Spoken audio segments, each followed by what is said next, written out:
नमस्कार, आप देख रहे हैं दिल्ली तक। मैं हूं आपके साथ अनुराधा तंवर।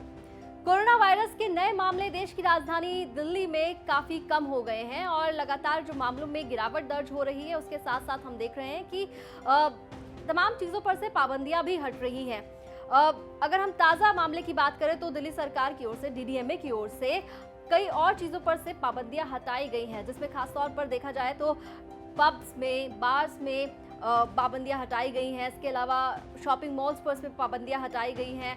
बाजार भी अब अपने सामान्य समय के अनुसार खुल सकते हैं। पहले टाइम लिमिट थी कि 8 बजे तक ही बाजार खुलेंगे, मॉल्स खुलेंगे। वहीं अगर पब्स की बात करें या बार की बात करें तो अब 1 बजे तक खोलने की छूट दे दी गई है। हालांकि सिटिंग कैपेसिटी 50% ही रहेगी, लेकिन अब जिस तरह से तमाम चीज़ों पर से पाबंदियां हटी हैं उसके बाद सवाल ये खड़ा हो रहा है कि जब सरकार तमाम चीज़ों को खोल रही है तो फिर आखिर स्कूल क्यों बंद है, एजुकेशनल इंस्टीट्यूशंस क्यों बंद है, क्यों जो बच्चे हैं वो स्कूल वापस नहीं जा पा रहे हैं। और ये सवाल उठाया है जाने माने एपिडेमोलॉजिस्ट चंद्रकांत लहारिया ने। जी हाँ, जाने माने डॉक्टर हैं और उन्होंने ये पूछा है कि जब सब कुछ खुल रहा है तो फिर स्कूल आखिर क्यों बंद है। उन्होंने ट्वीट करते हुए ये बात कही है। क्या कुछ उन्होंने ट्वीट में कहा, पहले आपको वो बताते हैं। चंद्रकांत लहारिया ने ट्वीट करते हुए लिखा कि दिल्ली में अब तक के सबसे कम कोरोना मामले कई दिनों से ऐसे ही दिख रहे हैं।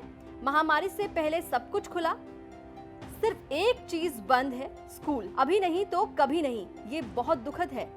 अगर बड़े लोगों को निर्णय लेने का अधिकार है तो फिर उन्हें बच्चों के प्रति और भी ज्यादा जिम्मेदार होना चाहिए। #Open the schools. तो हमने आपको बताया कि चंद्रकांत लहारिया ने किस तरह से अपनी बात रखी और उन्होंने कहा कि स्कूल्स को क्यों बंद किया गया है, ये बेहद दुखद है। और उन्होंने साथ ही साथ एक हैशटैग भी ट्रेंड किया है, ओपन द स्कूल्स। इसके अलावा आपको बता दें, सिर्फ चंद्रकांत लहारिया ही नहीं बल्कि कई और लोग ऐसे हैं दिल्ली में जो इस बात का इंतजार कर रहे हैं कि स्कूल खुलें और वो अपने बच्चों को स्कूल भेजें। हो सकता है आप भी इस बात का इंतजार कर रहे हो कि सरकार जल्द ही स्कूल खोलने को लेकर एक बड़ा फैसला ले। तो आपको बता दें कि कुछ वक्त पहले दिल्ली सरकार की ओर से खासकर अगर हम बात करें शिक्षा मंत्री मनीष सिसोदिया की, तो उन्होंने तमाम स्कूल्स के जो प्रिंसिपल्स हैं, टीचर्स हैं, स्टूडेंट्स और उनके पेरेंट्स को भी ये कहा था कि आप हमें सजेशन भेजिए, मेल भेजिए, ये बताइए कि आप क्या चाहते हैं, क्या स्कूल खोलने चाहिए या फिर नहीं खोलने चाहिए, आपकी क्या राय है। उसके बाद 30 से 35 हजार मेल जो हैं वो सरकार के पास पहुंची थी, जिसके बाद मनीष सिसोदिया का एक बयान भी आया था जिसमें उन्होंने कहा था कि तमाम जो मेल्स हैं उन्हें रिव्यू किया जा रहा है और देखा जा रहा है कि किस तरह की बातें पेरेंट्स कह रहे हैं, किस तरह की बातें जो हैं वो स्टूडेंट्स कह रहे हैं, उनके टीचर्स और प्रिंसिपल्स कह रहे हैं। और आपको बता दें, एक कमेटी का भी गठन हुआ था और अब डीडीएमए की कमेटी जो है वो 25 अगस्त को दिल्ली के मुख्यमंत्री अरविंद केजरीवाल और एलजी अनिल बैजल को एक रिपोर्ट सौंपेगी और इसी रिपोर्ट में ये बातें होंगी कि क्या दिल्ली के जो स्कूल्स हैं वो खोले जाएंगे या फिर नहीं खोले जाएंगे, क्या स्ट्रैटेजी रहेगी, क्या एसओपीज रहेंगे, तमाम बातों का जिक्र उसमें होगा। साथ ही साथ इस बात को भी एड्रेस किया जाएगा कि पेरेंट्स के क्या कुछ कंसर्न्स हैं। अब बात करते हैं दिल्ली में कोरोना के केसेस की। अगर हम पिछले 10 दिन के केसेस देखें दिल्ली में तो ये नजर आएगा कि 60 से ऊपर केसेस नहीं आए हैं पिछले 10 दिनों में। आपको आंकड़ों के जरिए हम दिखाते हैं। 13 अगस्त को दिल्ली में 50 कोरोना के मामले आए थे और किसी भी व्यक्ति की मौत नहीं हुई थी। पॉजिटिविटी दर 0.07% रही। वहीं अगर 14 अगस्त की बात की जाए तो कोरोना के जो नए मामले थे वो 50 आए, एक व्यक्ति की मौत हुई और 0.07% ही पॉजिटिविटी रेट रहा। इसके अलावा 15 अगस्त को 53 कोरोना के नए मामले आए, किसी व्यक्ति की मौत नहीं हुई और पॉजिटिविटी रेट बढ़कर 0.08 हो गया।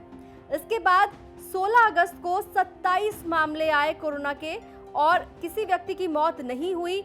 पॉजिटिविटी रेट में थोड़ी सी गिरावट देखी गई और 0.07 पॉजिटिविटी रेट रिकॉर्ड की गई। इसके अलावा आपको बता दें, 17 अगस्त को 38 नए मामले सामने आए थे, 4 लोगों की मौत हुई थी और पॉजिटिविटी दर 0.07 रही। इसके अलावा 18 अगस्त को 36 नए मामले आए, 4 लोगों की मौत हुई, 0.05% पॉजिटिविटी रेट रहा। इसके अलावा 19 अगस्त को 25 कोरोना के नए मामले आए, 2 लोगों की मौत हुई और 0.04% पॉजिटिविटी रेट रहा। इसके अलावा अगर हम 19 तारीख की बात हमने आपको बताई। वहीं अगर 20 तारीख की बात बताएं, यानी कि 20 अगस्त को दिल्ली में 57 कोरोना के नए मामले सामने आए थे। किसी व्यक्ति की मौत नहीं हुई। पॉजिटिविटी रेट में जरूर बढ़ोतरी हुई और 0.08 रिकॉर्ड किया गया दिल्ली में कोरोना का पॉजिटिविटी रेट जो है।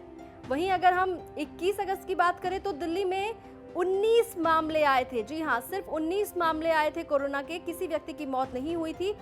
पॉजिटिविटी रेट जो है वो घटकर 0.03 हो गया था। आपको बता दें, कोरोना की दूसरी लहर जब से शुरू हुई है तब से लेकर अब तक सबसे कम पॉजिटिविटी रेट जो है वो 21 अगस्त को रिकॉर्ड किया गया। वहीं 22 अगस्त को दिल्ली में 22 ही कोरोना के नए मामले आए और 0.04% पॉजिटिविटी रेट रहा। और 23 अगस्त को 17 कोरोना के नए मामले आए। पॉजिटिविटी रेट जो है वो 0.04% रहा और किसी व्यक्ति की मौत नहीं हुई। तो पिछले 4 दिनों से हमने देखा कि किसी की भी मृत्यु दिल्ली में कोरोना की वजह से नहीं हुई है।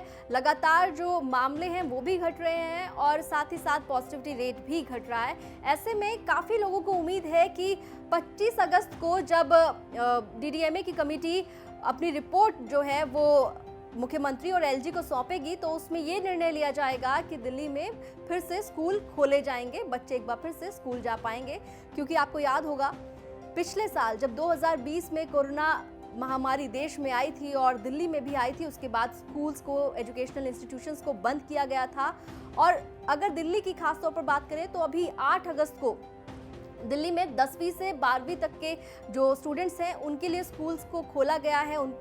थोड़ी सी रिलैक्सेशन उनको दिया गया है और एडमिशन्स के लिए और बोर्ड की एक्टिविटीज़ के लिए ही बच्चे अब स्कूल जा रहे हैं 10th से 12th तक के।